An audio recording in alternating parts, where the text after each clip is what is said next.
Steph, I wanted to take a moment and create a quick video to show you some of the important settings we're going to ask you to set up in your new Gmail inbox. So you'll see that I've just logged into google.com right now, just with my new username and password, which is your email and your temporary password, or if you've already logged in, it will be your permanent password. Just going to click over on this 3x3 block and it will open up your app menu, and you'll see all of the Google apps that will be accessible to you now with our new account. So just click on the Mail app and this will open up your new Gmail inbox.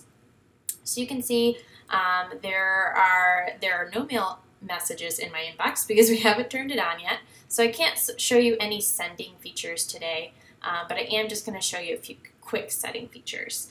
So over here on the right hand side, you'll see this little wheel. Anytime you see this in Google, in any place, it usually represents a settings menu. So you're just going to hit the drop down menu and go to settings. And it will pull up this big menu. You'll see there's all sorts of tabs at the top where you can go in and customize your inbox and your Gmail account to be what you want. What we call Gmail is a consumer-centric email provider, which means that Gmail handles emails based on what the consumer wants and not what the sender wants. So you're going to see a lot more options in here than you did in your previous inboxes with GoDaddy. So just be aware, try not to be overwhelmed, and just take them one at a time.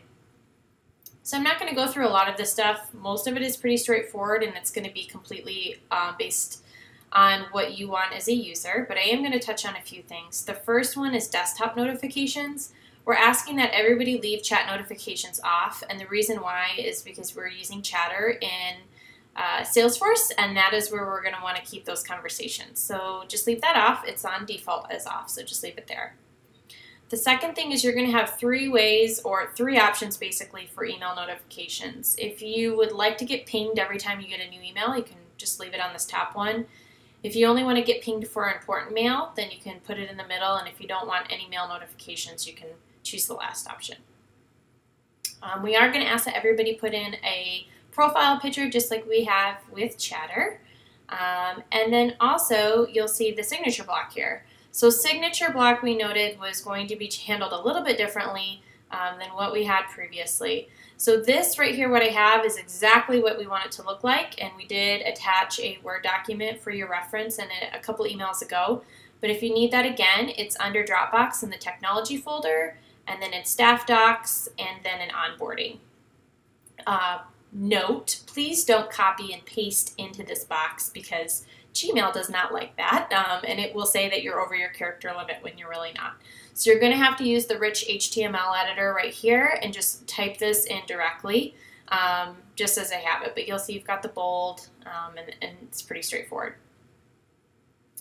So you will see that this is how our signature is going to look moving forward. The logo will be handled on what we call an append footer, and that I handle universally in the admin console. So you don't have to worry about putting a logo, you don't have to worry about putting anything else in your signature block but this exact signature. If you have a mobile device, I also suggest that you put the same signature block in your mobile device signature for your Gmail inbox, and that will just create more consistency across your email sends.